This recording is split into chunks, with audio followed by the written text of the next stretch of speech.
మనుష్యుని ఎన్నికకు, దేవుని ఎంపికకు చాలా వ్యత్యాసం ఉంటది. మనుషులందరూ కూడా న్యాయాధిపతులు ఏలుచున్న కాలంలో మాకు రాజు కావాలి అని సేవకుడైన సమూయేలుని కోరినప్పుడు, సేవకుడు ప్రార్థించి ప్రభు చూపిన వ్యక్తిని ఇశ్రాయేలు ప్రజలకు రాజుగా ఆయన నియమించినాడు.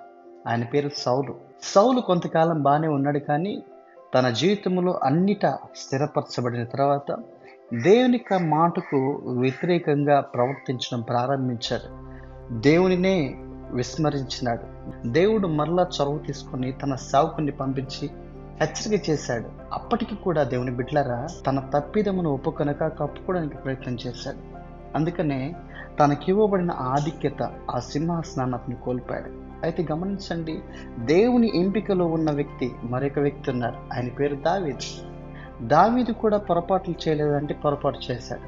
అయినప్పటికీ దేవుని యొక్క సన్నిధానంలో ఎప్పుడైతే సేవకుడు హెచ్చరిక చేశాడో వెంటనే ఆ పొరపాటు ఒప్పుకొని వాటి విషయమై పశ్చాత్తాపడి దాన్ని విడిచిపెట్టినాడు దేవుని బిడ్డలారా.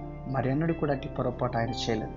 కాబట్టి గమనించండి, ఇక్కడ సౌలు సింహాసనం కోల్పోవడానికి, దావీదు సింహాసనం స్థిరపరచబడ్డానికి కారణం ఏంటంటే దేవుని సన్నిధానంలో ఏ రీతిగా యథార్థంగా దేవుని సన్నిధానంలో తన యొక్క అంతరంగ స్థితిని ఒప్పుకోవడం, కప్పుకొనక ఒప్పుకొనుట అనేది మన జీవితాల్లో మనకివ్వబడిన ఆశీర్వాదాన్ని స్థిరపరుస్తుంది.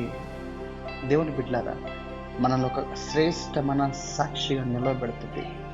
మనకి మనమే కాదు, మనము అనేకులకు దీవెనకరంగా మార్చబడగలం.